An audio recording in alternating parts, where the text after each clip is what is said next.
learning atomic spectrum we need a few basic concepts. और उसमें क्या क्या है हमारा?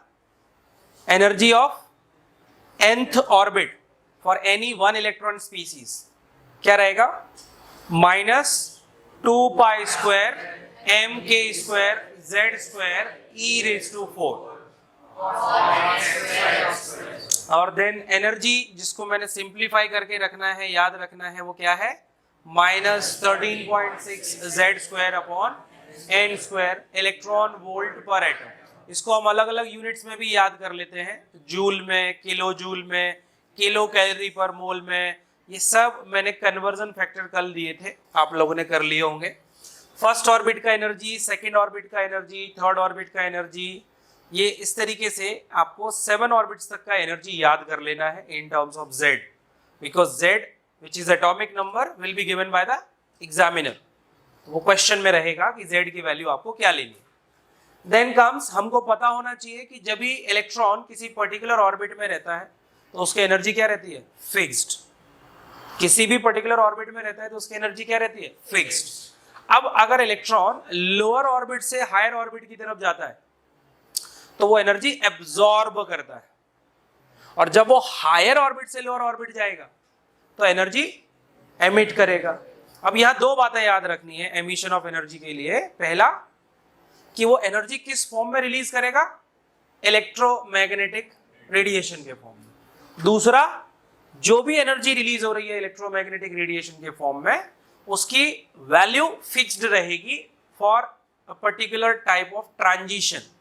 सो when electron jumps from fifth orbit to first orbit, तो एक फिक्स्ड अमाउंट ऑफ एनर्जी ही रिलीज कर सकता है, बिकॉज हर एक ऑर्बिट का एनर्जी क्या रहता है? Fixed. So let's say fifth orbit का एनर्जी अगर 80 जूल है और फर्स्ट ऑर्बिट का एनर्जी अगर 30 जूल है, सो जो क्वांटम रिलीज होगा for that particular transition from fifth orbit to first orbit, उस क्वांटम का एनर्जी क्या रहने वाला है? 80 minus 30 means 50 joule. Let's say fourth orbit से सेकंड में आ रहा है. फोर्थ ऑर्बिट का एनर्जी मैंने दे दिया आपको 200 जूल, सेकंड ऑर्बिट का एनर्जी दे दिया 50 जूल. तो अभी जो फोर्थ से सेकंड ट्रांजिशन करेगा इलेक्ट्रॉन, उसमें वो कितनी एनर्जी एमिट कर रहा होगा? 200 minus 50, and that's how we have to find the energy of quantum emitted for a particular transition from higher orbit n2 to lower orbit n1. तो E is equal to E n2 minus E n1. इसको simplify करोगे ये मिल जाएगा, और then उस quantum के लिए आप वेवलेंथ भी निकाल सकते हो. 1 by lambda is equal to rz square 1 upon n1 square minus 1 upon n2 square. फिर इसमें अपने को n1 और n2 क्वेश्चन डिसाइड करेगा और z का वैल्यू भी क्वेश्चन डिसाइड करेगा. हम पहले से नहीं लगा सकते. हाँ, होगा नहीं ऐसा, बट फिर भी याद रखो, अगर कभी z की वैल्यू नहीं दी गई है क्वेश्चन में, तो बाय डिफॉल्ट आप हाइड्रोजन के लिए इस क्वेश्चन को सॉल्व कर देना. तो z की वैल्यू क्या ले लेंगे फिर? वैसे होगा नहीं ऐसा, क्योंकि एग्जामिनर हमेशा मेंशन करता है स्पीसीज कौन सी है. हाइड्रोजन देगा तो Z का वैल्यू 1, He प्लस दिया तो Z का वैल्यू 2, Li2 प्लस दिया तो Z का वैल्यू 3. तो अकॉर्डिंगली Z यूज करना होता है. बट बाय चांस 0.0001% चांस हो कि Z हमको पता ही नहीं चल रहा डायरेक्टली इनडायरेक्टली, तो Z क्या ले लोगे फिर इन दैट केस? 1. Z की वैल्यू क्या ले लोगे? 1. N1 मतलब लोअर ऑर्बिट, N2 मतलब हायर ऑर्बिट. क्लियर? अब यहां मैं आपको थोड़ी सी टर्मिनोलॉजी बता दूं, फिर आपको स्पेक्ट्रम की तरफ लेके चलूंगा. तो टर्मिनोलॉजी में मुझे क्या लगता है, जैसे आपको क्वेश्चन में एक टर्म लिखा मिलता है बेटा, ग्राउंड स्टेट. ग्राउंड स्टेट आगे इसे मैं लिखूंगा GS. Now this ground state is the original home of electron, means orbit with which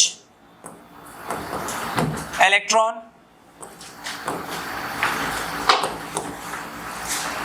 belongs to, means जिस ऑर्बिट में इलेक्ट्रॉन ओरिजिनली पाया जाता है उसे उसका क्या बोलते हैं। और ये सारी डेफिनेशंस मैं आपको करा रहा हूं किसके लिए, सिंगल इलेक्ट्रॉन स्पीसीज। अब ये सिंगल इलेक्ट्रॉन स्पीसीज क्या होता है, जिनके पास सिर्फ क्या हो, वन इलेक्ट्रॉन हो, मतलब हाइड्रोजन। अभी आप मुझे बताओ, हाइड्रोजन के पास तो एक इलेक्ट्रॉन था, नो प्रॉब्लम। हीलियम के पास कितने इलेक्ट्रॉन्स होते हैं, दो। तो अगर मैं एक निकाल दूं, अब कितने इलेक्ट्रॉन्स रह जाएंगे। लिथियम के पास कितने इलेक्ट्रॉन्स होते हैं ओरिजिनली, 3। अभी मैं अगर 2 इलेक्ट्रॉन्स रिमूव कर दूं तो एक इलेक्ट्रॉन रह जाएगा। Similarly beryllium 3+, boron 4+। तो जो स्पीसीज होगी अकॉर्डिंगली आप Z यूज करोगे, ये मुझे बताने की जरूरत नहीं पड़नी चाहिए। तो दैट्स हाउ Z चेंजेस।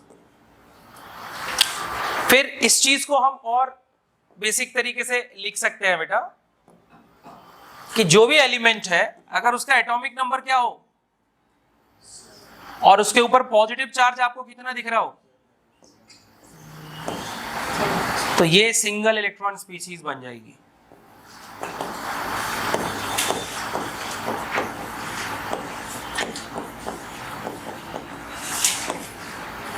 क्या बन जाएगी, करके देख लो, करके देख लो। लेट से हम बोरोन का एग्जांपल ले लें। सो बोरोन के लिए एटॉमिक नंबर क्या हो जाएगा, 5। तो Z हो गया 5। तो पॉजिटिव चार्ज कितना चाहिए मुझे, देखो वही है, देख लो। हीलियम है, हीलियम के लिए एटॉमिक नंबर इज 2। तो पॉजिटिव चार्ज कितना चाहिए होगा, +1। अगर मैं सोडियम के लिए करूं ये चीज, तो सोडियम को सिंगल इलेक्ट्रॉन स्पीसीज बनाना है, वो कैसे पॉसिबल होगा, अगर इसके ऊपर क्या चार्ज हो, +10। तो मैं वही समझाने की कोशिश कर रहा हूं, if atomic number is Z, तो चार्ज शुड बी प्लस का Z-1। ये किसी भी सिंगल इलेक्ट्रॉन स्पीसीज के लिए वैलिड होगा। जैसे अगर हाइड्रोजन पे अप्लाई कर दो इस चीज को, हाइड्रोजन का एटॉमिक नंबर, तो पॉजिटिव चार्ज कितना होना चाहिए, 0। 1 - 1 0। तो कोई भी सिंगल इलेक्ट्रॉन स्पीशीज को आइडेंटिफाई करना है तो ये फंडा अप्लाई करके देख लो, लग रहा है कि नहीं लग रहा है। अगर लग रहा है तो सिंगल इलेक्ट्रॉन स्पीशीज है, अदरवाइज नहीं है। तो मैं जितनी भी डेफिनेशंस कराने वाला हूं आगे, वो सारे के सारे सिंगल इलेक्ट्रॉन स्पीशीज को ध्यान में रख के लिखा रहा हूं मैं। तो ग्राउंड स्टेट मतलब ओरिजिनल होम ऑफ इलेक्ट्रॉन और orbit with which electron belongs to. So single electron species, hydrogen या हाइड्रोजन लाइक कुछ भी लिखा हो, कभी कभी वो हाइड्रोजन नहीं लिखता, कोई स्पीशीज बताता नहीं है, तो क्या लिखता है, हाइड्रोजन लाइक स्पीशीज। तो इसके लिए जो ग्राउंड स्टेट होगा वो कौन सा बन जाएगा, first orbit. Single electron species में वो इलेक्ट्रॉन कौन से ऑर्बिट में प्रेजेंट रहेगा, फर्स्ट में, सेकंड में, थर्ड में, फर्स्ट में। तो ग्राउंड स्टेट क्या बन जाएगा उसके लिए, फर्स्ट ऑर्बिट। नेक्स्ट आता है हमारे पास एक्साइटेड स्टेट। एक्साइटेड स्टेट, अभी एक्साइटेड स्टेट क्या हो जाएगा, ग्राउंड स्टेट के ऊपर के सारे ऑर्बिट्स को हम क्या बोलते हैं, तो any state above ground state is called excited state. Excited state. But यहां पे वो तुम्हारे साथ और खेलेगा, जैसे वो बोलेगा फर्स्ट एक्साइटेड स्टेट, मतलब वो किसकी बात कर रहा है, सेकेंड ऑर्बिट की। मतलब इलेक्ट्रॉन पहली बार जब एक्साइट होगा तो किधर जाएगा, फर्स्ट से सेकंड में ही तो जाएगा। तो फर्स्ट एक्साइटेड स्टेट मतलब सेकंड ऑर्बिट। तो अगर वो लिखता है बेटा second excited state, very good, third orbit. अभी मैं बोल दूंगा फोर्थ एक्साइटेड स्टेट, बोलो जल्दी से, वेरी गुड। क्या बोल दोगे, फिफ्थ ऑर्बिट। तो जो भी एक्साइटेड स्टेट है अकॉर्डिंगली आप ऑर्बिट को पहचानना सीख जाओगे धीरे धीरे। याद रखना पड़ेगा जस्ट कि आप क्या लिख रहे हो और क्यों लिख रहे हो। अब इस चीज को हम डायग्राम के थ्रू भी याद रख सकते हैं। तो हमने एनर्जी लेवल बनाए थे, अगर आपको याद हो गया हो गलती से, तो ये आपका फर्स्ट ऑर्बिट है, सेकेंड ऑर्बिट है, थर्ड ऑर्बिट है, लेट्स से ये फोर्थ ऑर्बिट। तो ये मेरे लिए ग्राउंड स्टेट है और ये क्या है, फर्स्ट एक्साइटेड स्टेट।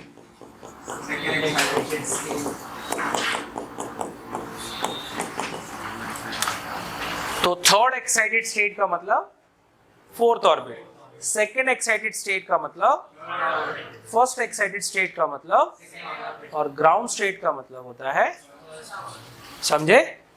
अब हमें पढ़ना है ये एक्साइटेशन का मतलब क्या हो गया। तो अगर इलेक्ट्रॉन अपने घर से किधर जाए, हायर एनर्जी लेवल्स पे, तो हम क्या बोलेंगे, दैट इलेक्ट्रॉन और that species is getting excited and this process is called excitation.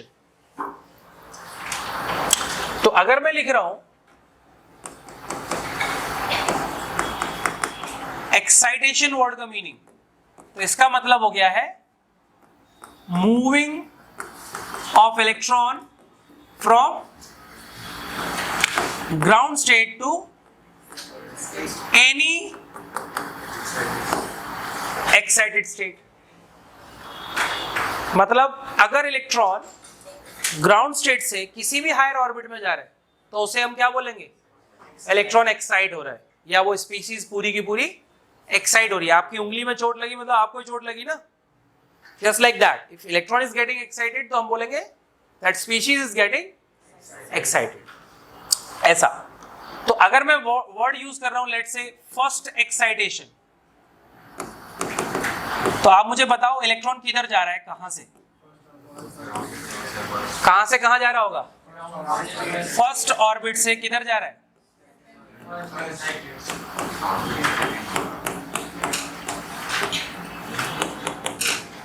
अगर मैं बोल रहा हूं सेकेंड एक्साइटेशन, बोलो, गलत जवाब। ऊपर पढ़ो क्या लिखा है, ऊपर पढ़ो। एक्साइटेशन वर्ड आप तभी यूज कर सकते हो जब इलेक्ट्रॉन कहां से जाए, ग्राउंड स्टेट से। तो मान लेते हैं आपकी लाइफ का एग्जांपल ले लेते हैं। आपका एक घर है ना, पक्का ना, फिर ठीक है। तो metro mall, Xperia, Viviana, copyright तो नहीं आएगा ना नाम यूज कर रहे तो ये आपके लिए ग्राउंड स्टेट है। अगर मैं आपको 1000 रुपए दूं, कहां जाने का सोचो, गरीबी है भाई। This is called your first excitation. और थोड़ा हिम्मत बढ़ाओगे, मेट्रो में तो जा जाके बोर हो गए, तो कहां जाएंगे, और मन किया, एक्सपीरिया से भी मन नहीं भरेगा, विवियाना, फिर और पैलेडियम मॉल। और अगर मैं आपको गलती से 10 लाख रुपए दे दूं, 10 लाख में जियो ही सोच पा रहे थे 10 लाख में जियो ही सोच पा रहे, गरीबी। तो 10 लाख दे दिया तो कौन सा मॉल सोचेगा। तो एक्साइटेशन किस पे डिपेंड करेगा। अभी 10 रुपए लेके दुबई नहीं जा सकते, समझे। तो एक्साइटेशन हमेशा कहां से होगा ये नहीं भूलना है। आप कहीं भी जाओ, दुबई जाओगे तो भी घर से ही जाओगे, विवियाना जाओगे तो भी, इसलिए एक्साइटेशन हमेशा कहां से होगा, ये ध्यान रखना। तो जब भी मैं एक्साइटेशन वर्ड यूज करूंगा, मुझे ये पता है कि इलेक्ट्रॉन कहां से निकला है, means source of electron is fixed which is ground state, and then कहां जा रहा है वो हमें सेंटेंस पढ़ के समझेगा। तो अगर मैं बोलूंगा third excitation, first to fourth, fifth excitation, first to sixth, बस ये याद रहना पड़ेगा। और याद नहीं रखोगे तो खराब कौन होगा, अरे बोलो बोलो, प्यार से बोलो। टीचर खराब है, हाँ, ये सेंटेंस भूलना नहीं। That is permanent solution of all your problems. तो एक्साइटेशन हमेशा कहां से कहां होता है? अब एक्साइटेशन ऐसे ही तो नहीं हो जाएगा, मैंने आपको बोल रखा है कि हर ऑर्बिट का एनर्जी फिक्स्ड होता है। तो अगर मुझे फर्स्ट ऑर्बिट का एनर्जी कोई दे दे 30 जूल है, और इसको थर्ड ऑर्बिट में जाना है जिसकी एनर्जी है मान लो 140 जूल, तो उसको कितनी एनर्जी एब्जॉर्ब करनी पड़ेगी? 110। तो बस वैसे ही टर्म यूज करते हैं हम लोग, एक्साइटेशन एनर्जी। एक्साइटेशन एनर्जी, और ये क्या होता है मेरे बच्चों? The minimum amount of energy required to excite an electron from excitation हमेशा घर से होगा, तो ground state to any excited state. Ground state से किसी पर्टिकुलर एक्साइटेड स्टेट में जा रहे होंगे, वो क्वेश्चन बताएगा, वो मेरे हाथ में है नहीं। तो जब मैं बोलूंगा what is first excitation energy, तो मुझे पता है कि इलेक्ट्रॉन फर्स्ट एक्साइटेशन में कहां से कहां जा रहा था? फर्स्ट ऑर्बिट से। तो एक्साइटेशन एनर्जी निकालने के लिए मैं क्या करूंगा? Energy of second orbit minus energy of first orbit. And I think you people remember the energy of second orbit and energy of first orbit.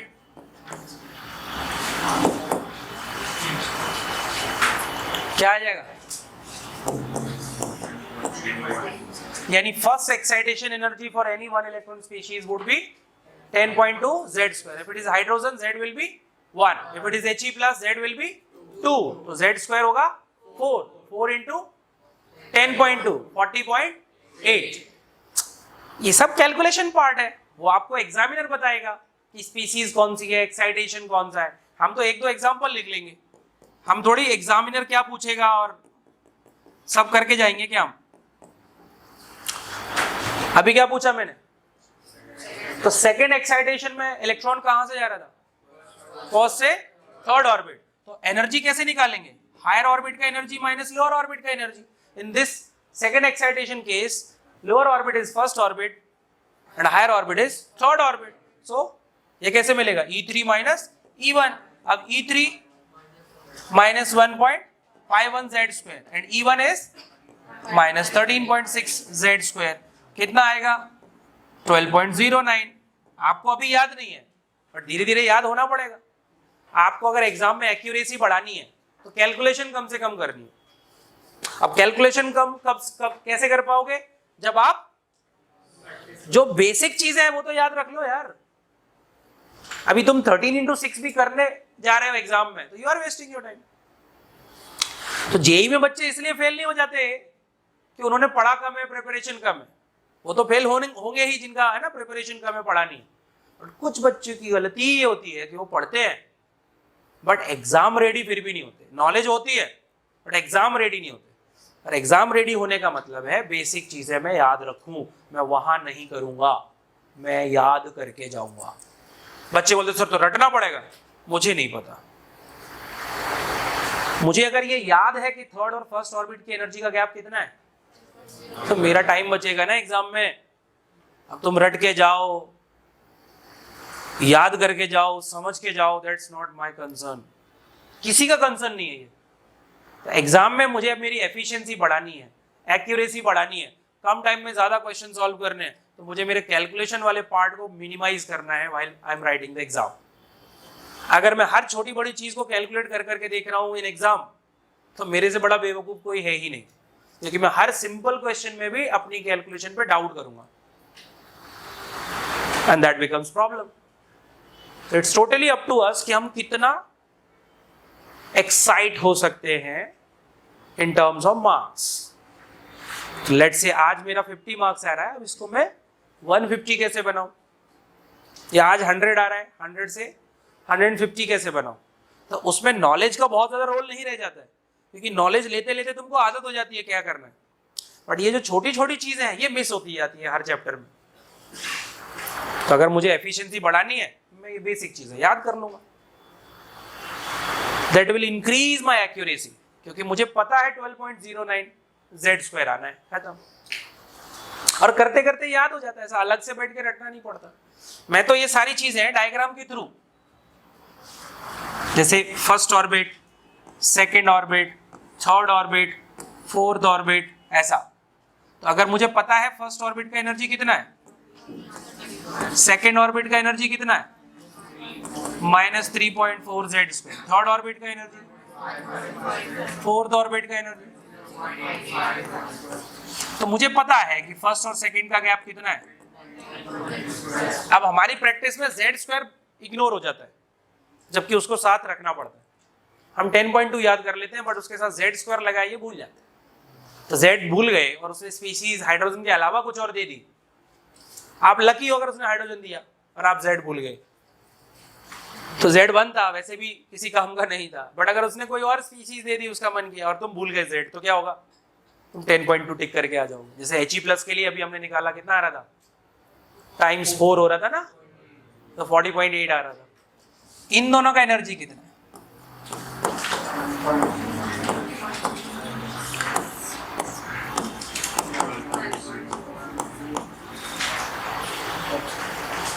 याद रखना है, डायग्राम बनाना है, पेपर पे लिख के स्टडी टेबल के सामने 10-15 दिन के लिए पेस्ट करके रखो, जरूरत पड़ेगी देख लोगे। क्वेश्चन सॉल्व करते वक्त बार बार इन चीजों की जरूरत पड़ती है, तो आपके क्वेश्चन सॉल्व करने की स्पीड भी बढ़ेगी घर पे, और याद भी होने लगता है। आप एक चीज बार बार करते हो तो आपका सबकॉन्शियस माइंड वैसे ही स्टोर कर लेता है इन्फॉर्मेशन, अलग से बैठ के वो है ना रटने की जरूरत नहीं है। तो आपके ब्रेन के पास वो नेचुरल एबिलिटी है चीजों को याद रखने की, बट याद उन्हीं चीजों को रखेगा जिनकी जरूरत पड़ रही है। जिनकी जरूरत नहीं पड़ रही उनको याद नहीं रखता, वो हमारी हैबिट नहीं बनते हैं। तो एक्साइटेशन एनर्जी आई होप आपको समझ में आ गया होगा। अब जैसे एक्साइटेशन एनर्जी है, वैसे ही एक टर्म और यूज करते हैं हम लोग, आयोनाइजेशन।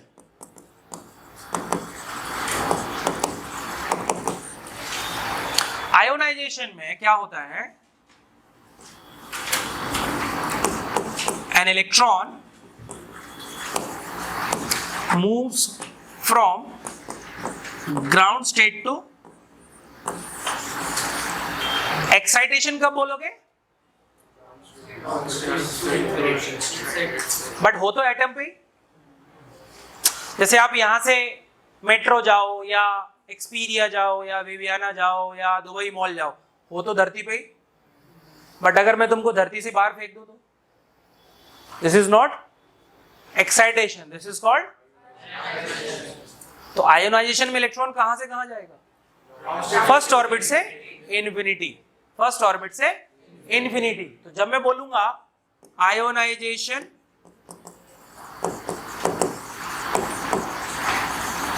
एनर्जी, तो जैसे हमने एक्साइटेशन एनर्जी का डेफिनेशन लिखा था, just like that we can write the definition of, कैसा, द मिनिमम एनर्जी। इसको मैं बहुत ज्यादा एक्सप्लेनेटरी मोड में नहीं लिखवा रहा हूं, क्योंकि ये हम वापस पढ़ेंगे इन पीरियोडिक टेबल चैप्टर, तब मैं अच्छे से डेफिनेशन दूंगा। अभी मैं उस तरीके से समझा रहा हूं ताकि तुमको क्वेश्चंस में अप्लाई करने में प्रॉब्लम ना हो। The minimum energy required to move electron from ground state to infinity. तो मैथमेटिकली हमारे लिए आयोनाइजेशन एनर्जी क्या हो गई, energy of higher orbit minus energy of, भाई आपको आयोनाइजेशन एनर्जी हो या एक्साइटेशन एनर्जी हो, it is always what, energy का डिफरेंस। अगर मैं एक्साइटेशन एनर्जी बोल रहा हूं वो एनर्जी का डिफरेंस है, आयोनाइजेशन एनर्जी बोल रहा हूं वो भी एनर्जी का डिफरेंस है। तो एनर्जी का डिफरेंस मतलब मुझे ऊपर के ऑर्बिट का एनर्जी माइनस लोअर ऑर्बिट का एनर्जी करना है, सिंपल सी चीज है। मैं जितना अच्छे से सोच पाऊंगा उतना अच्छे से मैं कॉपी पे चीजें लिख पाऊंगा और आगे सॉल्व कर पाऊंगा। मैं सोच ही नहीं पा रहा हूं तो मैं कितना भी ट्राई कर लूं नहीं आएगा मेरे को। सो बेसिकली आपको अपने माइंड में वो मतलब सोचना है कि मैं मतलब मैं स्पेस में जाना चाह रहा हूं, तो पैसा लगेगा ना। इलॉन मस्क अंकल को देंगे या बेजोस अंकल को देंगे, स्पेस में जाना ना, आयोनाइजेशन। कहाँ खर्चा ज्यादा होगा बताओ? स्पेस में जाने में खर्चा ज्यादा होगा या दुबई जाने में ज्यादा खर्चा होगा? सिंपल है। तो आयोनाइजेशन क्या कर रहे हैं आप? फर्स्ट टू एंड जा रहे हो। फर्स्ट क्या है? फर्स्ट ऑर्बिट, ग्राउंड स्टेट बोलते हैं हम। एंड क्या? इन्फिनिटी। अभी ई इन्फिनिटी क्या होता है? कल ही कराया था। अब आपको ये रिलेशन याद कर लेना है। हम लोग करते ही नहीं, याद नहीं रहता, तो क्वेश्चंस में अप्लाई करने की बात आती है तो हम पीछे छूट जाते हैं। कहां से आया? तुम्हारे सामने है। So ionisation energy is the negative of energy of first orbit. अब अगर मैं वैल्यू भी प्लेस कर दूं तो I can write it as minus of -13.6 z square. So मेरे लिए कोई भी सिंगल इलेक्ट्रॉन स्पीशीज का जो आयोनाइजेशन एनर्जी आएगा वो आएगा 13.6 z स्क्वायर। सो अगर मैं पूछूं what is ionisation energy of hydrogen, 13.6 electron volt per atom. मैं पूछूंगा आयोनाइजेशन एनर्जी ऑफ He+, तो Z2 का square 4 times 13.6 54.4 electron volt. But ये तो कैलकुलेशन का पार्ट है, मैं इतने टाइम से करा रहा हूं तो मुझे याद है, तुम लोग कैलकुलेट कर लोगे और धीरे धीरे जब तुम भी क्वेश्चंस करोगे तो तुमको भी याद रहने लगेंगी चीजें। तो मेरे लिए आयोनाइजेशन का मीनिंग क्लियर होना चाहिए एंड आयोनाइजेशन एनर्जी का मीनिंग क्लियर होना चाहिए। एंड नेक्स्ट कम्स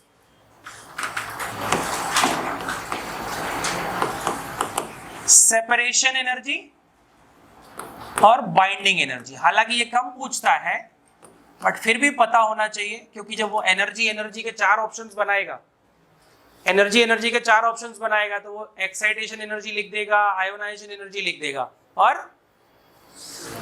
अभी तुम सोचते रहोगे, क्योंकि साइकोलॉजिकली हमें क्या प्रॉब्लम होती है, जिस चीज के बारे में नहीं पता उसका स्ट्रेस ज्यादा आता है। क्या बोलते हैं इसको? Fear of unknown. Fear of unknown. तो मुझे बताना पड़ेगा, आए ना आए। What is separation energy? Separation energy में क्या होता है? The minimum energy required to remove an electron from any orbit to final destination। मतलब कहां से ले जाना है? किसी भी ऑर्बिट से। कहां ले जाना है? तो बाइंडिंग या सेपरेशन एनर्जी में इलेक्ट्रॉन को कहां से कहां ले जाना है? किसी भी ऑर्बिट से। जिसमें क्वेश्चन बोले, मेरा मैटर ही नहीं है, वो क्वेश्चन बोलेगा मैं कर दूंगा। सो बेसिकली अगर मुझे बाइंडिंग एनर्जी या सेपरेशन एनर्जी करके क्वेश्चन आता है तो मैं बहुत इजीली सॉल्व कर सकता हूं। N1 इज लोअर ऑर्बिट, जिस ऑर्बिट के लिए बोले। बट अगर आप थोड़ा सा दिमाग लगाओगे, ई इन्फिनिटी तो 0 था, एक्चुअली तो आपको कुछ करना ही नहीं है। तो जब भी मैं पूछूंगा what is binding energy of second excited state, बताओ क्या आएगी?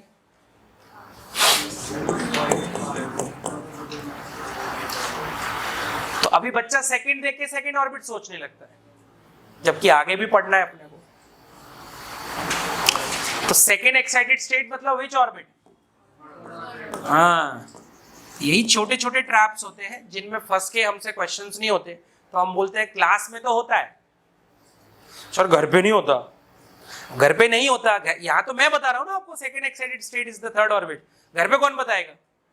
No one. तो आंसर मैच ही नहीं करता, आंसर मैच नहीं करता, हम फ्रस्ट्रेट होने लगते हैं। तो या तो कमी हम में है या कमी टीचर में है। ना कमी तुम में है ना टीचर में है, तुमको बस याद नहीं रहता। और याद क्यों नहीं रहता? क्योंकि रिवीजन हमारा प्रॉपर नहीं होता।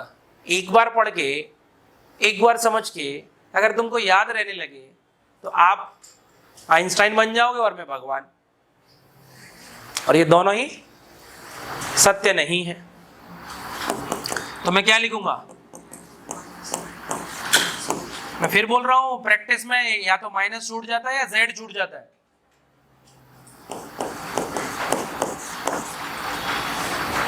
थर्ड ऑर्बिट का एनर्जी होता है माइनस का 1.51 जेड स्क्वायर, तो माइनस माइनस प्लस हो जाने वाला है। तो बाइंडिंग या सेपरेशन एनर्जी किसी भी ऑर्बिट का निकालना आराम से निकाल सकते हो। उसी ऑर्बिट का एनर्जी लिखना है, बस माइनस साइन हटा देना है, खत्म। अभी अगर मैं बोल दूं binding energy of first orbit,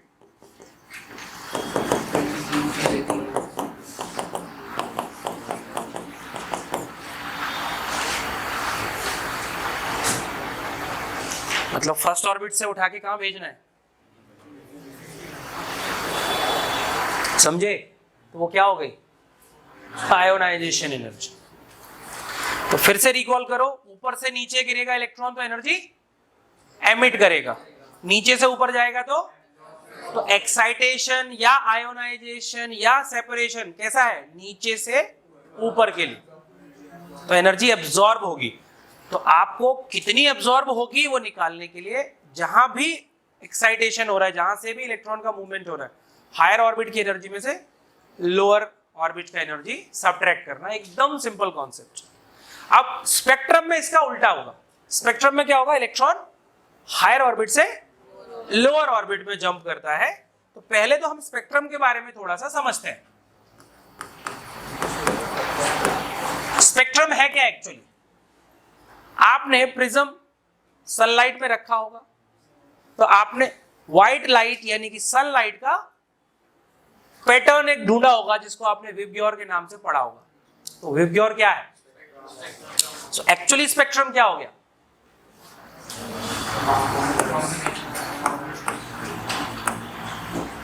arrangement है किसका? रेडिएशन का। रेडिएशन का। तो अगर मैं, जैसे ड्राइंग स्किल मेरी खराब है, हंसना नहीं,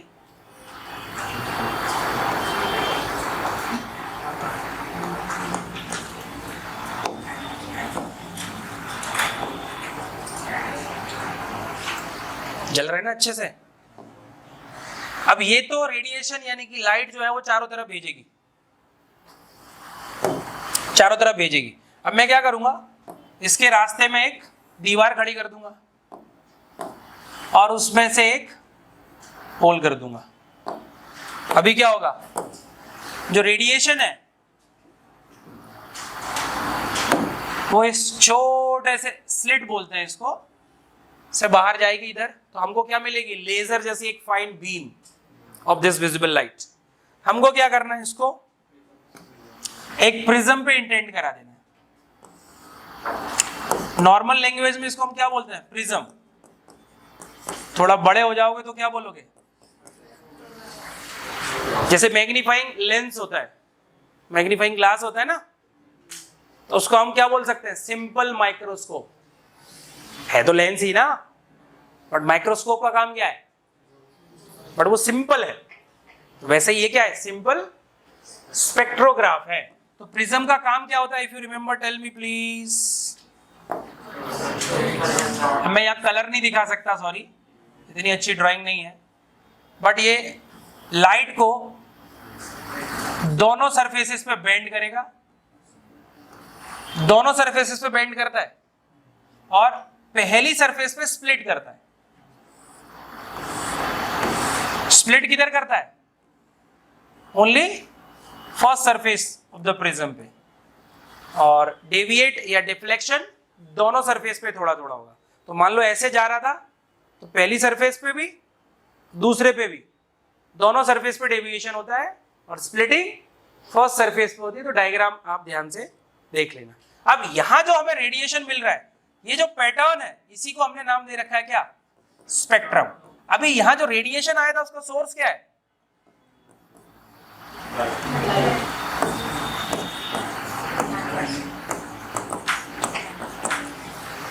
सनलाइट अगर सोर्स होता तो क्या बोलते हैं? Spectrum of. अच्छा, अब रेडिएशन हमने कितने टाइप के पढ़े हैं total?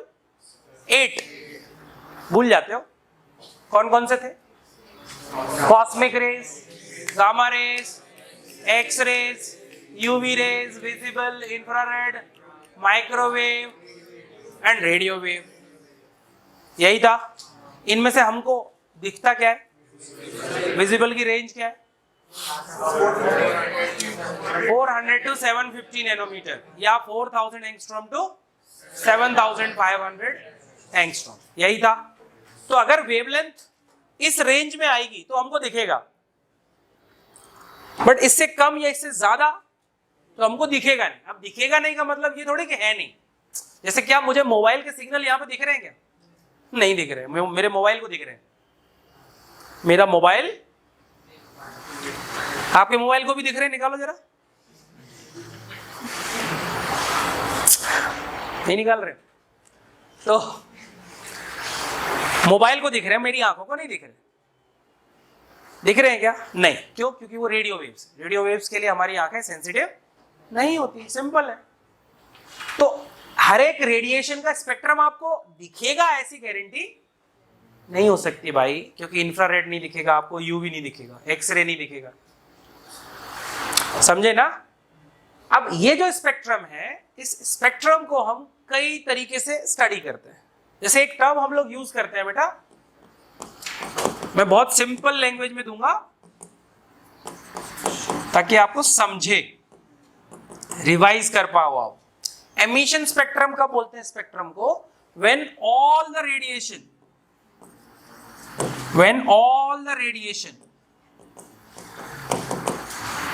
emitted from the source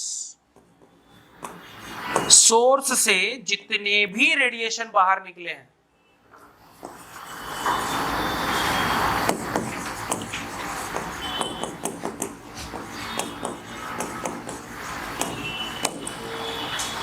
अगर यहां से निकला पूरा लाइट यहां तक पहुंच रहा है, मतलब जितने भी वेवलेंथ, जितने भी फ्रीक्वेंसीज के रेडिएशन ये भेज रहा है, अगर वो सब यहां स्पेक्ट्रम पे आपको मिल रहा है, तो ऐसे स्पेक्ट्रम को हम नाम क्या देते हैं? Emission spectrum. और इसी के अपोजिट एक टर्म होता है एब्जॉर्प्शन स्पेक्ट्रम। अब ये किस चिड़िया का नाम है? इमेजिन करो यहां रास्ते में मैं कुछ एक ऐसा मटेरियल रख दूं, कोई ऐसा मटेरियल रख दूं जिसकी आदत है कि वो ऑरेंज रेडिएशन को खा जाता है। तो जब पूरा व्हाइट लाइट का स्पेक्ट्रम मिलेगा तो क्या आपको कोई गैप दिखेगा विप ग्योर में? नहीं दिखेगा। पूरा व्हाइट लाइट पहुंचेगा तो कोई गैप नहीं दिखेगा। बट अगर मैंने रास्ते में कोई ऐसा मैटर रख दिया जिसकी आदत है, जिसका नेचर है that it will absorb orange radiation का वेवलेंथ, तो क्या होगा? क्या स्पेक्ट्रम में वो पहुंचेगा? नहीं। ऐसे ही स्पेक्ट्रम को बोलते हैं क्या? क्योंकि क्या हो गया इसमें? एब्जॉर्प्शन। हो सकता है मैं ऐसा कोई सब्सटेंस रख दूं जिसमें मैं येलो को एब्जॉर्ब करता हूं, वो तो मैटर अलग अलग होते हैं, वो अलग अलग रेडिएशन को एब्जॉर्ब करते हैं। मुझे मैटर पे काम नहीं करना कौन सा मैटर रखना है सर, मुझे सिर्फ समझना है क्या कि अगर सारा रेडिएशन जो सोर्स से चला है वो कहां पहुंचे? स्पेक्ट्रम पे, तो से वेरी गुड। और अगर जो सोर्स से चला है बट रास्ते में कुछ पार्ट एब्जॉर्ब हो गया है, if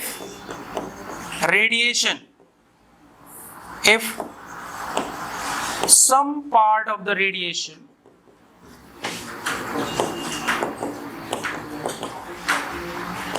is absorbed in the path,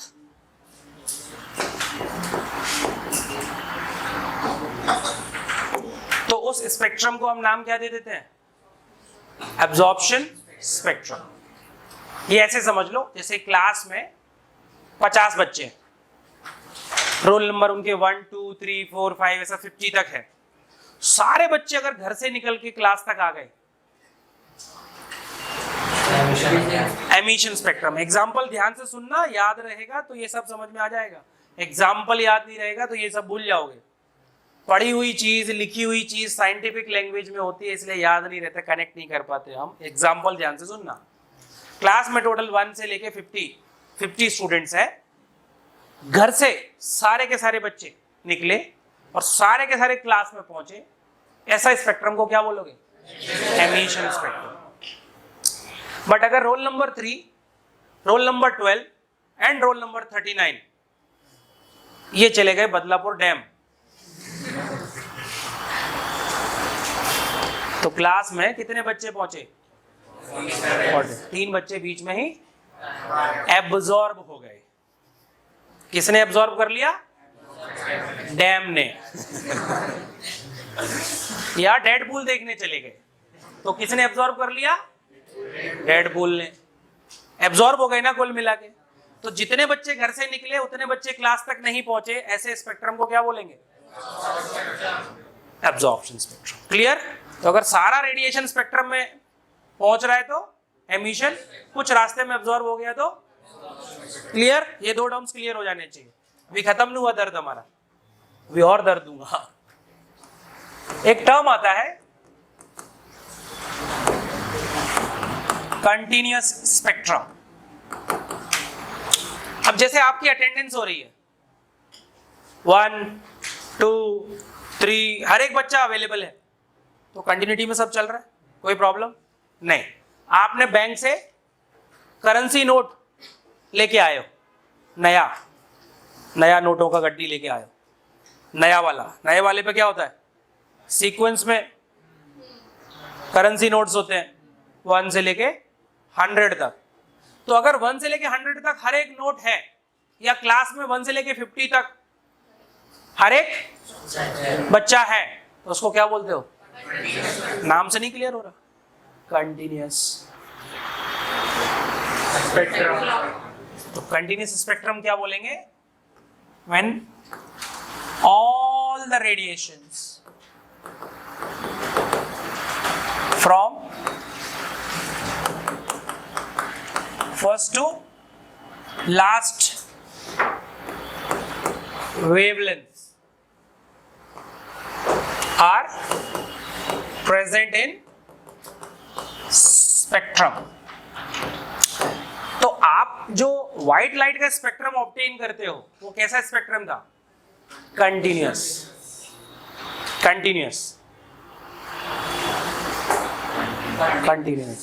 क्योंकि उसमें सब था, वेव और कहीं भी बीच में गैप नहीं आता।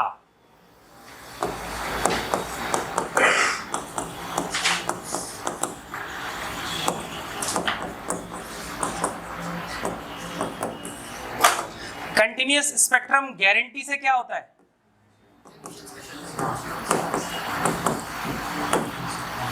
गारंटी है इस बात की, सिर्फ एमिशन स्पेक्ट्रम ही कंटिन्यूअस स्पेक्ट्रम हो सकता है।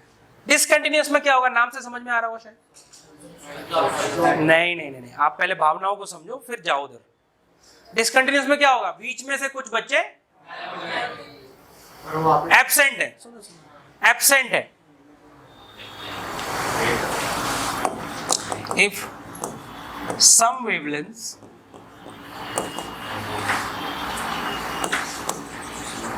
are missing from the what? Spectrum, तो ऐसे स्पेक्ट्रम को नाम क्या दोगे? बट मैं ये कह रहा हूं ये कंटिन्यूअस, ये एमिशन भी हो सकता है और एब्जॉर्प्शन भी हो सकता है।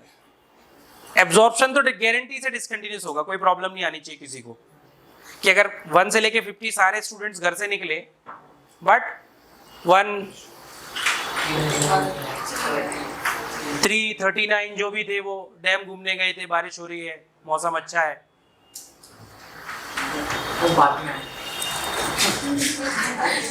तो उसको क्या बोलोगे? एब्जॉर्प्शन स्पेक्ट्रम और डिसकंटिन्यूअस। क्योंकि रोल नंबर जब बोला जाएगा 1, 2, 3 का गैप आ जाएगा, ठीक है। लेकिन एमिशन स्पेक्ट्रम भी डिसकंटिन्यूअस हो सकता है, और वो कैसे हो सकता है? मैंने बोला 1 से लेके 50 बच्चे सब घर से निकले हों। अभी इमेजिन करो कि 3 बच्चे बीमार थे, घर से निकले ही नहीं है।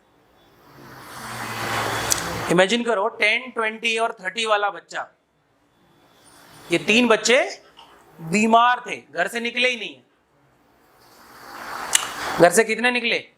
47 बच्चे। जितने घर से निकले उतने क्लास में आए, तो नाम क्या था? Emission spectrum. कोई एब्जॉर्ब ही नहीं हुआ, वो तो घर से ही नहीं निकला ना।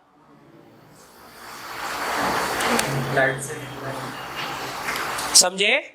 तो इसको क्या बोलोगे? एमिशन। बट तो डिसकंटिन्यूअस का एब्जॉर्प्शन होना कोई गारंटी, तो डिसकंटिन्यूअस होने के लिए एब्जॉर्प्शन भी पॉसिबिलिटी है और एमिशन में भी पॉसिबिलिटी है कि सोर्स से ही वो रेडिएशन ना निकले। अब सोर्स से ही नहीं निकलेगा तो स्पेक्ट्रम में कहां मिलेगा? और स्पेक्ट्रम में नहीं है तो आप उसको क्या बोलोगे? डिसकंटिन्यूअस। खत्म, सोर्स से ही ना निकले। तो डिसकंटिन्यूअस में क्या होगा? If some wavelengths are missing from the spectrum. अब मिस होने के 2 तरीके हो सकते हैं। पहला, रास्ते में अब्जॉर्ब हो जाए, दूसरा घर से ही ना निकले। रास्ते में अब्जॉर्प्शन हो जाए तो हाँ, तो ये एमिशन में भी पॉसिबल है, एब्जॉर्प्शन में भी पॉसिबल है। ये दोनों में पॉसिबल है, डिसकंटिन्यूअस दोनों में पॉसिबल है। अब डिसकंटिन्यूअस में भी कहानियां हैं भाई। डिसकंटिन्यूअस भी 2 टाइप का होता है। एक होता है लाइन स्पेक्ट्रम और एक होता है band spectrum. Line spectrum atoms बनाते हैं,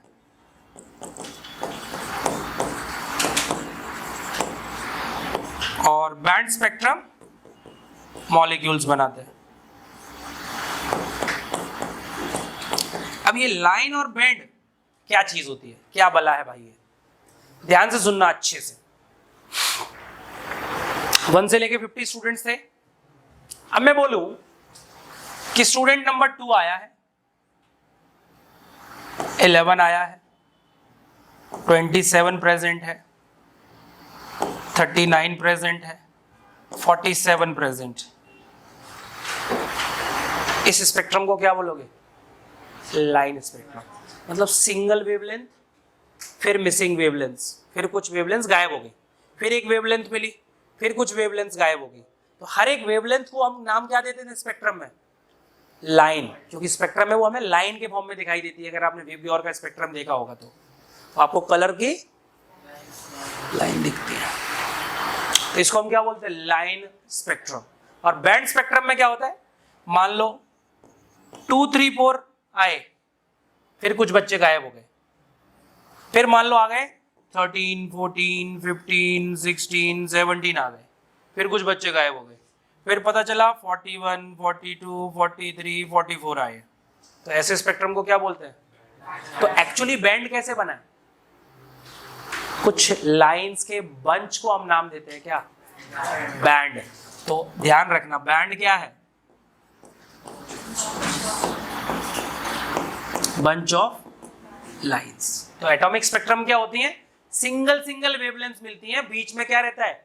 कोई रेडिएशन नहीं होता, गैप होता है। इस गैप को हम लोग नाम देते हैं बेटा डार्क स्पेस। क्योंकि हमारी आंखें जहां लाइट नहीं है वहां क्या देखती हैं? अंधेरा।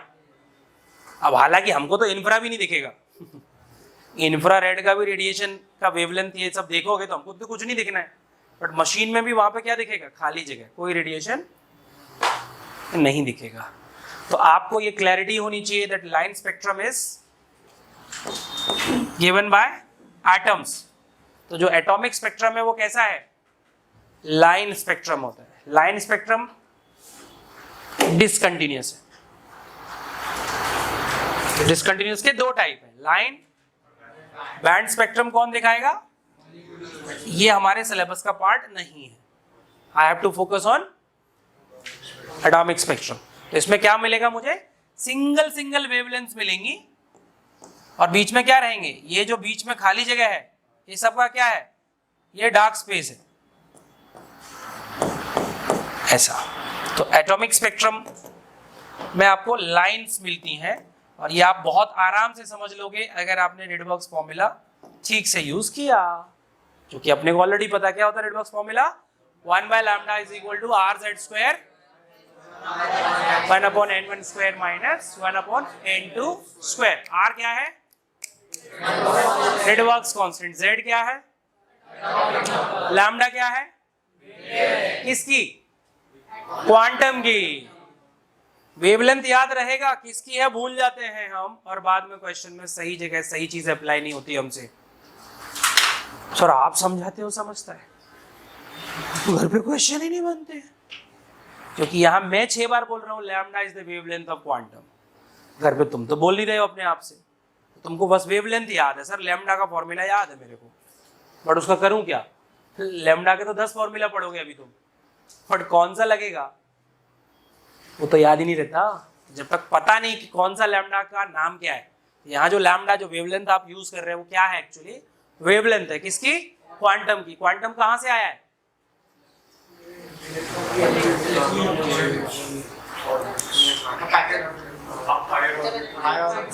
जब इलेक्ट्रॉन, अब तुम ओरिजिन ही भूल रहे हो कॉन्सेप्ट का, तो डेवलप कैसे करोगे उसको? ऐसे ही छोटी छोटी चीजें मिस करते हैं हम लोग पढ़ते वक्त, प्रैक्टिस करते वक्त, क्वेश्चन सॉल्व करते वक्त, और इसीलिए क्वेश्चंस नहीं होते, हमारी एफिशिएंसी गिरती है। तो हमको खुद पे सेल्फ डाउट आता है, कमी तो मेरे में है। अब ये चीज मम्मी पापा से तो नहीं बोल सकते हम, तो मम्मी पापा से सेल्फ डिफेंस में क्या बोलते हैं?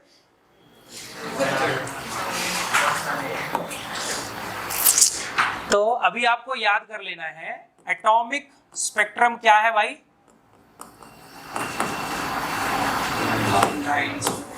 सबसे पहले एमिशन, मतलब जितना भी रेडिएशन एटॉमिक स्पेक्ट्रम में मिलेगा क्या होगा? उसका हम पूरे का पूरा स्पेक्ट्रम में ऑब्टेन करने वाले हैं। फिर हमको मिलेगा कैसा? ना ना ना, एब्जॉर्ब कुछ करना ही नहीं है।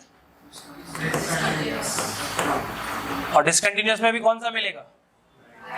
तो कोई आपसे पूछेगा एटॉमिक स्पेक्ट्रम कैसा होता है, आपको 3 वर्ड बोल देने हैं।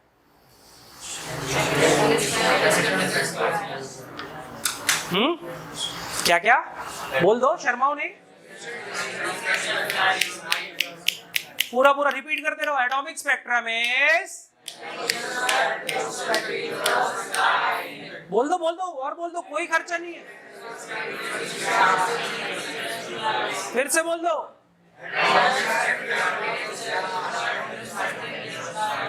बस। अब ये एटॉमिक स्पेक्ट्रम ऑब्टेन कैसे करते हैं? तो हमारे सिलेबस में जो है वो कोई भी सिंगल इलेक्ट्रॉन स्पीशीज आप ले सकते हो। आप क्या ले लो, जैसे आपकी ट्यूबलाइट होती थी पुरानी वाली, ये तो एलईडी वाली चलती है आजकल। पहले जो ट्यूबलाइट्स घर पे होती थी वो मर्क्यूरी की वेपर्स होती थी पूरे ट्यूब के अंदर, मर्क्यूरी की वेपर्स। तो यहां हमको क्या कर देना, हाइड्रोजन गैस भर देना है, पावर का कोई सोर्स लगा देना है, बस। तो जैसे घर वाली ट्यूबलाइट चलती थी वैसे ही ये भी ग्लो करेगी। फिर अपने को वही करना है, दीवार खड़ी करनी है। क्यों? ताकि उसमें होल कर सकें। होल क्यों करना है? ताकि हमको एक बीम मिले, लेजर की तरह एक बीम मिले। अभी हर जगह से आएगी तो स्पेक्ट्रम कैसे पता चलेगा कहां से क्या बन रहा है? और फिर क्या रख देना, यहाँ पे प्रिज्म रख देंगे।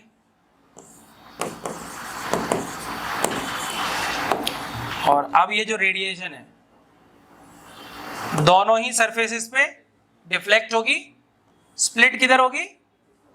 फर्स्ट वाले पे। अब यहां जो तुमको स्पेक्ट्रम मिलेगा, ये जो स्पेक्ट्रम मिलेगा यहां पे, इसे क्या बोलोगे?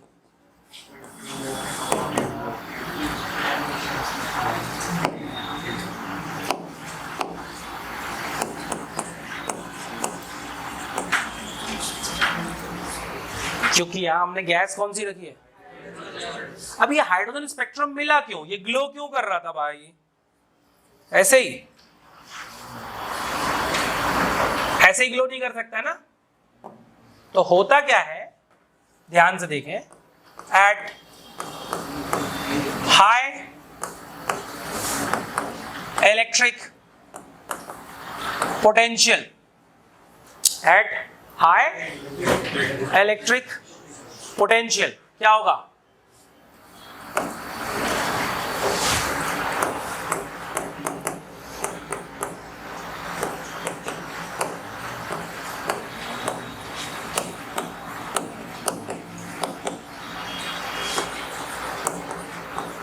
क्या होगा बोलो?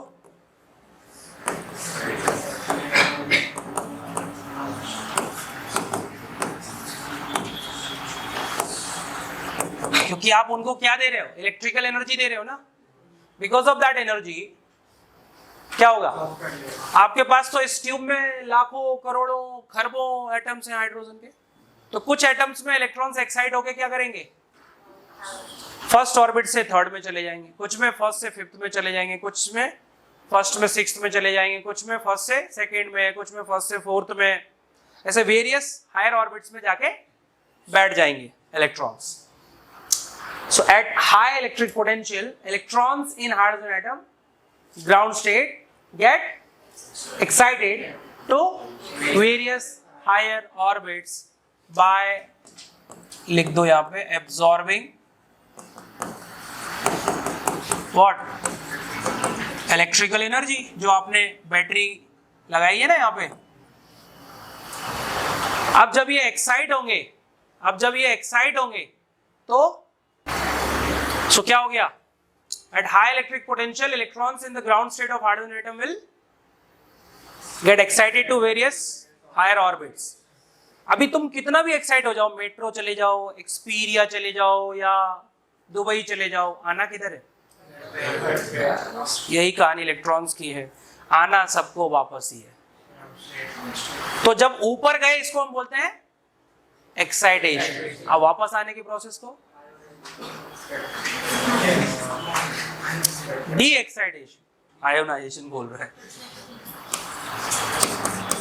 Now when electrons D excite towards ground state, they emit what? Energy.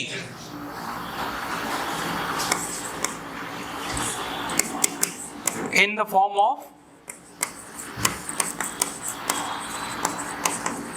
quantum of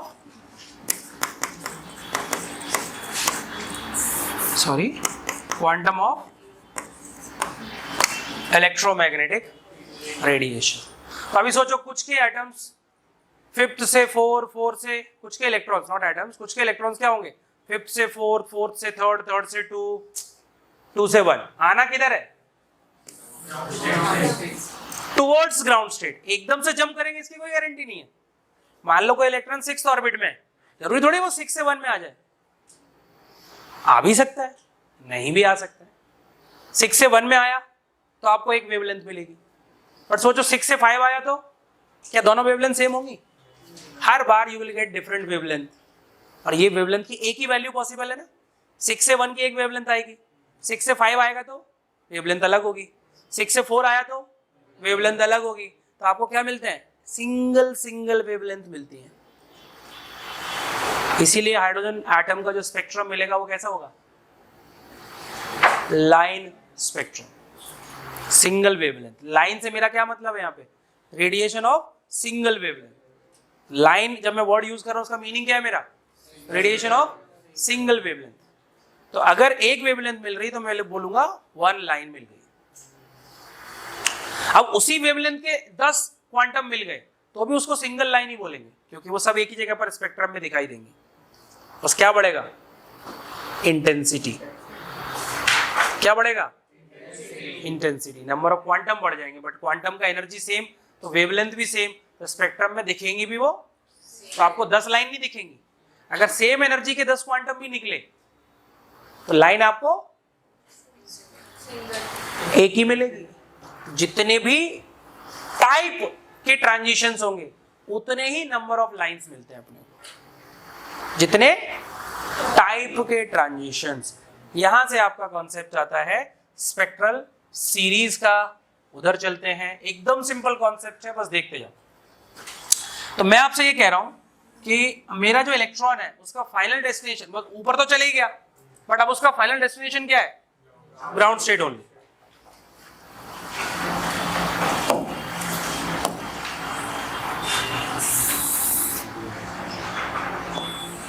ध्यान से देखना इस डायग्राम को।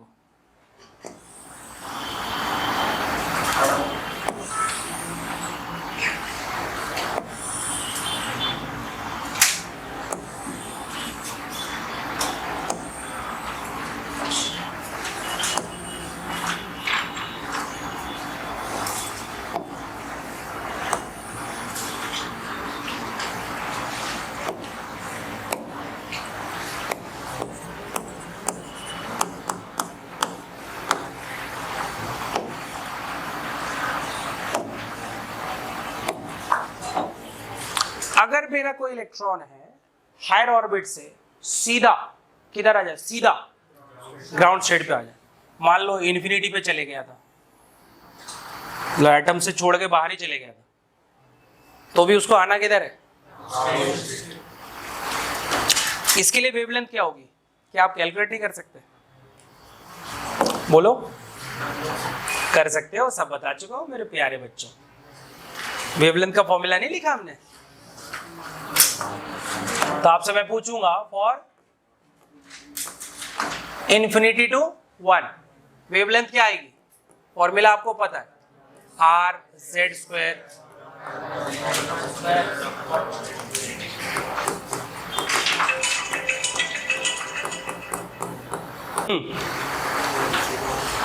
सो जो 1 upon are Z square 1 upon 1 minus 0, तो लैम्डा क्या हो जाएगा? अब ये फिक्स्ड है, चाहे तुम हाइड्रोजन एटम ले लो या कुछ और। हाइड्रोजन लोगे तो Z की वैल्यू He+ लोगे तो एक सिंगल वैल्यू आएगी, हाइड्रोजन के लिए एक वैल्यू आएगी, He+ के लिए फिक्स्ड होगी, डिफरेंट होगी हाइड्रोजन से बट होगी तो फिक्स्ड। अभी चाहे हाइड्रोजन एटम दुनिया में कहीं से भी उठा लाओ, अमेरिका से उठा लाओ, स्पेस में से ले आओ, उसके लिए जब भी इलेक्ट्रॉन इन्फिनिटी से फर्स्ट ऑर्बिट आएगा वो कितना वेवलेंथ का रेडिएशन एमिट करेगा? 1 अपॉन R। 1 अपॉन R क्या लिखवा दिया? 912 एंगस्ट्रॉम। बस हो गया। अब यही मैं बोलूं कि मेरा जो इलेक्ट्रॉन है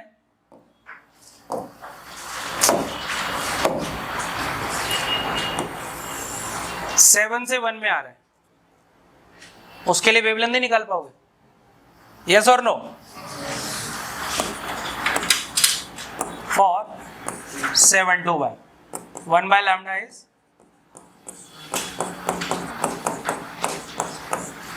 what is the square of 7?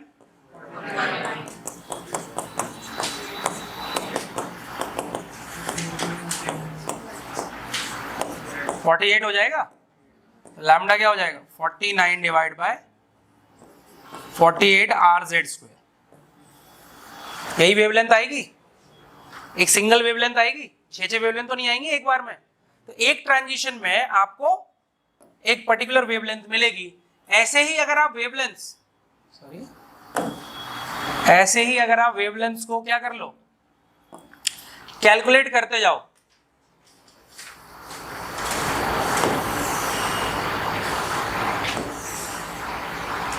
तो आपको क्या मिलने वाला है बेटा?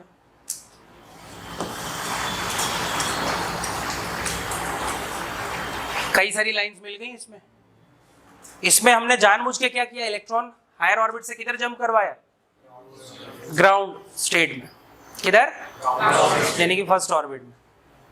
तो मैं ये कह रहा हूं सबसे बड़ा एनर्जी गैप कभी था? Infinity to 1। और सबसे कम एनर्जी गैप किधर था? और मुझे अगर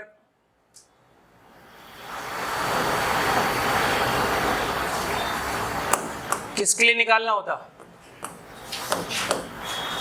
2 to 1, ये सबसे कम एनर्जी डिफरेंस है, इसके लिए वेवलेंथ निकालना होगा तो मैं क्या करूंगा?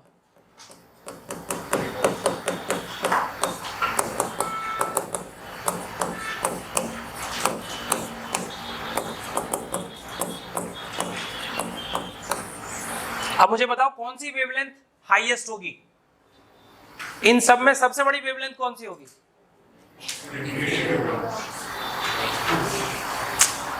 अरे मेरे प्यारे बच्चों, एनर्जी और वेवलेंथ इनवर्सली प्रोपोर्शनल होते हैं। तुमको कौन सी बड़ी दिख रही? ये बड़ी दिख रही कि ये बड़ी दिख रही? अरे ये तो बीच में है, ये तो बड़ी हो ही नहीं सकती। मैक्सिमम मिनिमम ढूंढना है ना मेरे को। तो मैक्सिमम या तो ये होगी या ये होगी। कौन सी है? 2 to 1। देख लो, आंखें खोल के देख लो। तो जब भी इलेक्ट्रॉन हायर ऑर्बिट से फर्स्ट ऑर्बिट में आएगी तो मैक्सिमम वेवलेंथ कब मिलेगी? जब एनर्जी डिफरेंस मिनिमम हो। और मिनिमम वेवलेंथ कब मिलेगी? ये एरो ना लाइन को रिप्रेजेंट कर रहा है ना वेवलेंथ को रिप्रेजेंट कर रहा है। This arrow, each arrow represents the transition of electron, source orbit and destination orbit दिखाता है arrow.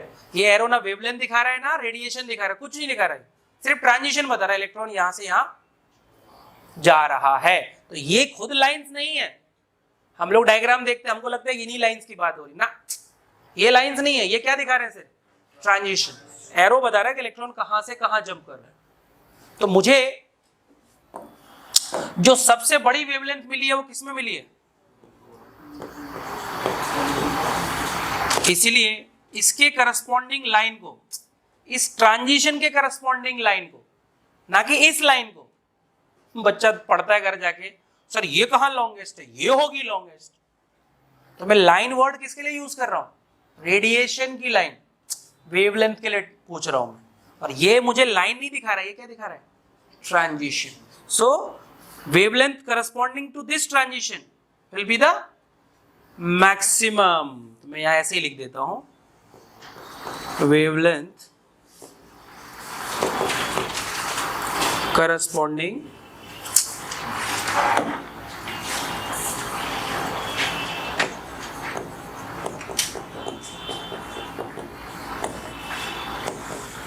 to this transition would be maximum। और इस लाइन के करस्पॉन्डिंग निकालोगे तो मिनिमम। पूरा लिख देना, लास्ट में लिख देंगे मिनिमम। इसी के लिए जब पूछेगा कोई लॉन्गेस्ट लाइन, लॉन्गेस्ट लाइन, तो कौन सा ट्रांजिशन चेक करोगे? मिनिमम एनर्जी गैप वाला। और कोई बोलेगा शॉर्टेस्ट लाइन, तो कौन सा चेक करोगे? मैक्सिमम एनर्जी डिफरेंस वाला, क्योंकि वेवलेंथ और एनर्जी इनवर्सली प्रोपोर्शनल होते हैं, ये मत भूल जाना।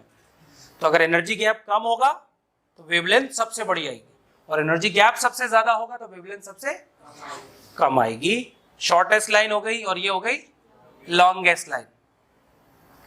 Longest line. अब इसके और भी नाम है। ये शॉर्टेस्ट लाइन थी, इसको हम बोलते हैं लास्ट लाइन। ये पहली लाइन, ये इसको हम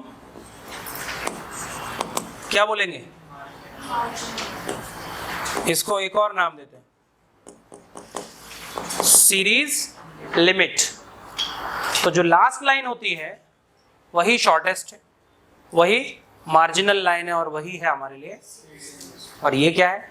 लॉन्गेस्ट लाइन या, ठीक है। अब जैसे ये तो मैंने किसके लिए बताया पर्टिकुलरली, कि जब इलेक्ट्रॉन हायर ऑर्बिट से किधर जा रहा था, फिर लोअर बोल देते हो, ग्राउंड स्टेट। अब अगर मैं बोलूं कि इलेक्ट्रॉन ग्राउंड स्टेट में नहीं, डायरेक्टली किधर जंप कर रहे हैं? सेकेंड ऑर्बिट में।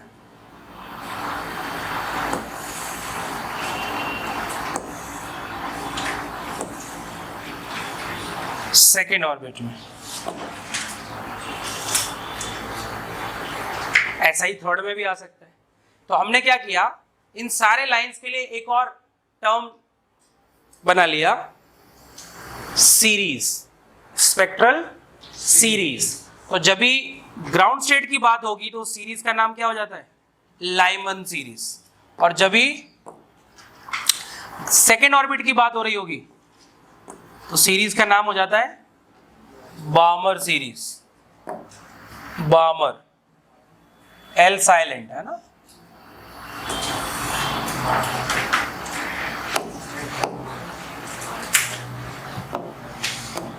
अब इलेक्ट्रॉन क्या करे, हायर से किधर जाए, थर्ड में, तो भी एक सीरीज मिलेगी ना, या फोर्थ में जाए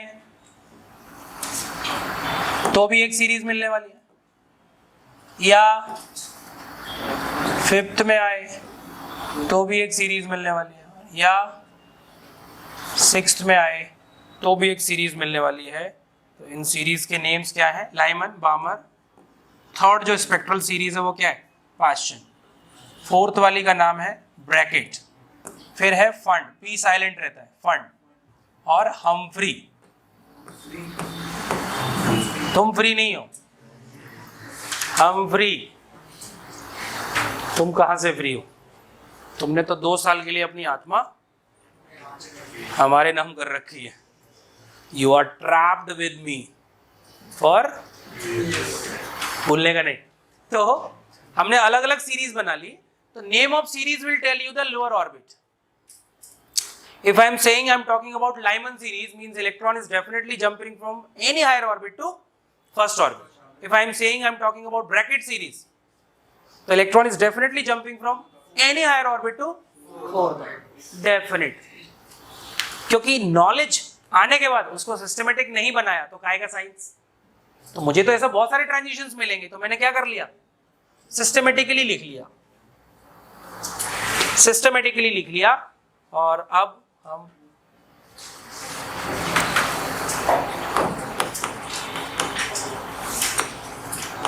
स्पेक्ट्रल सीरीज कौन कौन सी है मेरे पास, Lyman, Balmer, Paschen, Brackett, Pfund and Humphrey. Lower orbit fixed है इसमें, लाइमन सीरीज के लिए लोअर ऑर्बिट। तो अगर आपसे मैं बोलूं फोर्थ स्पेक्ट्रल सीरीज, बस ऐसे ही क्वेश्चन में लिखा होगा पर हम समझ नहीं पाते। खराब कौन, समझदार हो रहे हो धीरे धीरे।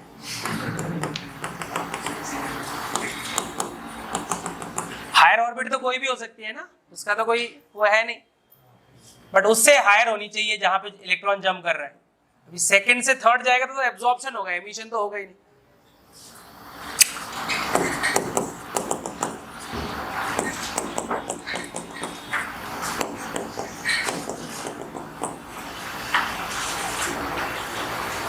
क्लियर है इतना।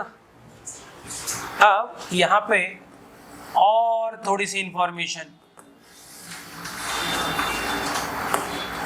निकाल सकते हैं। सीरीज लिमिट मतलब, लास्ट लाइन की बात हो रही थी, भूल जाते हो बहुत जल्दी।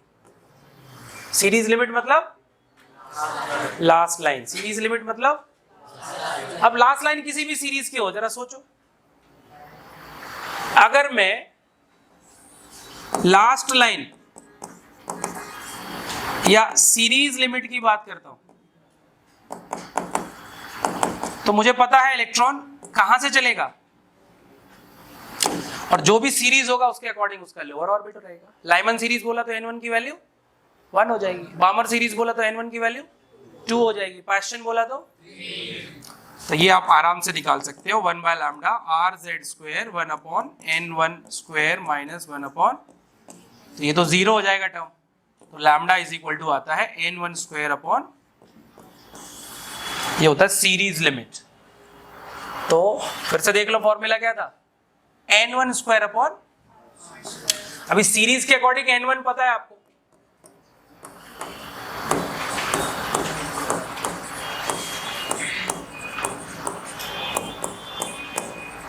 किसी भी सीरीज के सीरीज लिमिट को आप कैलकुलेट कर सकते हो।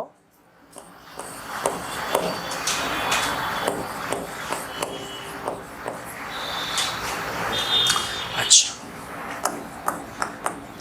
और एक इंफॉर्मेशन, मैंने आपको बोला ये रेडिएशन सारे विजिबल में आएंगे ऐसा कोई गारंटी नहीं होता, तो किसी भी फील्ड में आ सकते हैं। व्हाट वी ऑब्जर्व इज, ये जो आता है ये आता है यूवी में, बामर वाला जो रेडिएशन आता है, और बाकी सब इंफ्रारेड में आते हैं। आप भूल जाओगे, मुझे पूरा भरोसा है मेरे प्यारे बच्चों पे। 400 नैनोमीटर से ये विजिबल का रेंज था, अगर इससे कम है और इससे ज्यादा है, ज्यादा तो और भी कुछ होगा, बट एटॉमिक स्पेक्ट्रम में वो उतने तक नहीं पहुंचता माइक्रोवेव और रेडियो वेव में। ऐसे ही इधर भी कम में तो एक्सरेज भी है, बट उतना वेवलेंथ कम नहीं होता कि वो एक्सरेज वाले फील्ड में चले जाए। इसीलिए याद क्या करना है आपको, लाइमन सीरीज किस फील्ड में आएगी, उसका जितना भी वेवलेंथ आएगा वो किस में आएगा। मेरी मत सुनो, करके देख लो। चलते हैं फ्लैशबैक में, हाइड्रोजन के लिए करो जरा, Z की वैल्यू 1 करो, क्या आएगा, लाइमन है ना, इन्फिनिटी टू 1, करके देख लो। मेरी नहीं सुनना है, मेरी तो सुननी नहीं तुमको। कितना आएगा, 912 एंगस्ट्रॉम, मतलब 91 नैनोमीटर। वापस आ जाओ, इससे छोटा आ रहा है, यूवी में आएगा, यूवी में आएगा। करके देखना है, इसमें मेरे बताने और समझाने की चीज नहीं। तुम बोलो सर मुझे समझ में नहीं आया ये फील्ड कैसे, मुझे भी नहीं पता, खुद करो और खुद जानो। आपको जोन पता है, विजिबल का जोन क्या है, इंफ्रारेड का क्या है, निकालो वेवलेंथ। मेरी क्यों सुन रहे हो? मैंने तो सिर्फ नॉलेज को सिस्टमेटिकली आपके सामने प्रेजेंट किया है। That is not the ultimate knowledge. You develop your concept yourself, solve it. तो वो आलस भगाना पड़ेगा, सीखना है तो क्वेश्चन पूछो, क्वेश्चन का प्रॉब्लम नहीं है, बट उस क्वेश्चन को सीखने के लिए जो करना है वो भी तो करो। तो उसके लिए तुम सिर्फ टीचर की तरफ देखते रहोगे तो सीखोगे कभी नहीं। क्लियर है? अभी मैं पूछ रहा हूं आपसे, मेरी हेल्प करो, मैं आपसे बोलूंगा third line of Lyman series, बताओ कौन सा ट्रांजिशन हो रहा है। जल्दी बोलना होता है,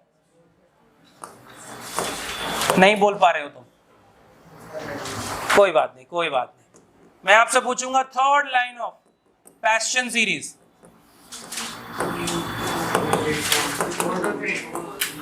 नहीं बोल पा रहे, कोई दिक्कत नहीं, होता है, आएगा धीरे धीरे। अरे फर्स्ट लाइन होगी 4 to 3 का 2, सेकेंड लाइन होगी 5 to 3, थर्ड लाइन होगी, लास्ट लाइन होगी इन्फिनिटी टू 3। अभी तुम फ्लो में आ गए ना। सेकेंड लाइन ऑफ बामर सीरीज, बोलो बोलो। हाँ, तो बामर मतलब इलेक्ट्रॉन सेकेंड ऑर्बिट में आना है। फर्स्ट लाइन मतलब 3 to 2, तो सेकेंड लाइन मतलब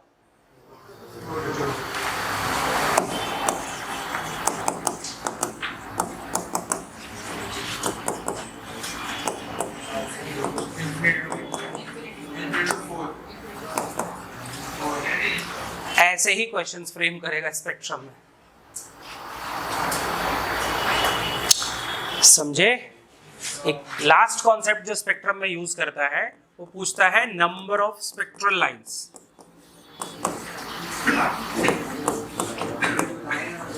और number of types of quantum. तो इसके लिए जो फॉर्मूला लगाते हैं वो होता है डेल्टा एन प्लस 2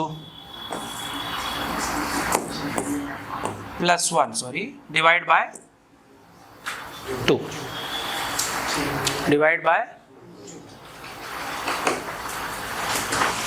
कितने टाइप के स्पेक्ट्रल लाइंस मिलेंगे? इस फॉर्मूला से मिल जाएगा।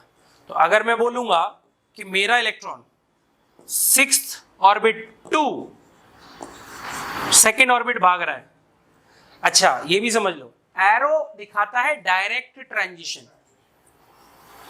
एरो क्या दिखाता है?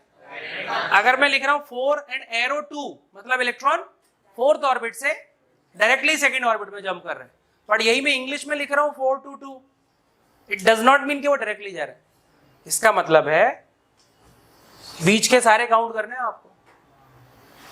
जब मैं 6 to 2 बोलूंगा तो 6 से 5 वाला भी काउंट होगा, 6 से 4 भी काउंट होगा, 6 से 3 भी, 6 से 2 भी, 5 से 4 भी, 5 से 3 भी, 5 से 2 भी, 4 से 3 भी, 4 से 2 भी और 3 से 2 भी। कितने हो गए?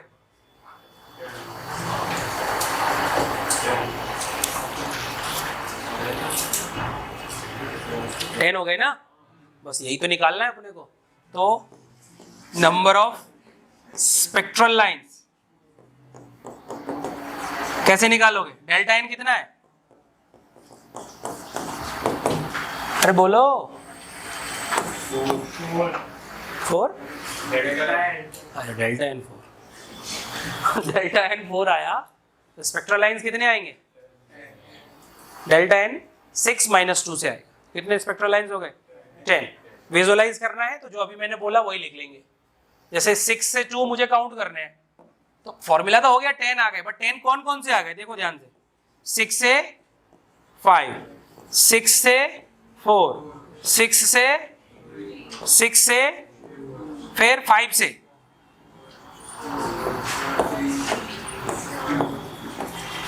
फिर 4 से, जितने भी रास्ते में पॉसिबल हो सब काउंट कर लो। 4 + 3 + 2 + 1। Check it. 10 स्पेक्ट्रल लाइंस मिलेंगे। 10 टाइप के ट्रांजिशंस पॉसिबल हैं बिटवीन 6 एंड 2। अब इसमें मैं पूछ दूं, ये तो हो गए टोटल स्पेक्ट्रल लाइंस, विजिबल कितने हैं? 2। ला ला ला, ऐसी तो गड़बड़ हो जाती है। विजिबल कितने हैं?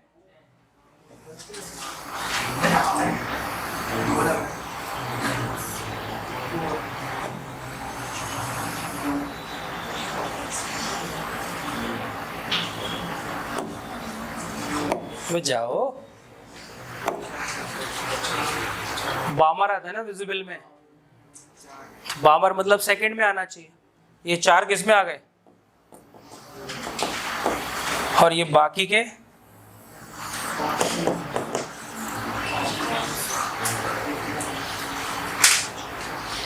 इंफ्रारेड में, क्योंकि 2 में आना मतलब बामर सीरीज मतलब विजिबल सीरीज। 3 में आना, 4 में आना, 5 में आना, ये सब किस में आना था? ये लिखा है साफ, सब लिखा है। 3 में आना, 4 में आना, 5 में आना, 6 में आना, सब इंफ्रारेड में काउंट होगा। 2 में आना किस में काउंट होगा?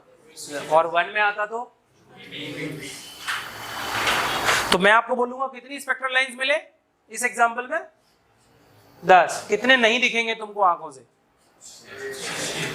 7, हाँ 6 नहीं दिखेंगे, 4 दिखेंगे।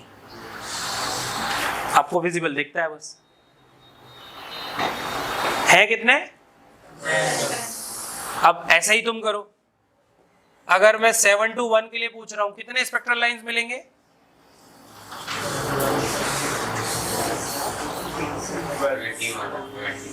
12 कहां से ले आए? कौन सा मैथ लगा रहे हो? 21 मिलेंगे। मैथ्स पे तो काम करो यार। तो 7 to 1 में कितना? 21 स्पेक्ट्रल लाइंस मिलेंगे। दिखाओगे ऐसा जादू? और फिर उनको क्लासिफाई करो, कितने यूवी में आएंगे, कितने विजिबल में आएंगे और कितने इंफ्रारेड में आएंगे। आपका एटॉमिक स्पेक्ट्रम की कहानी समाप्त हो गई।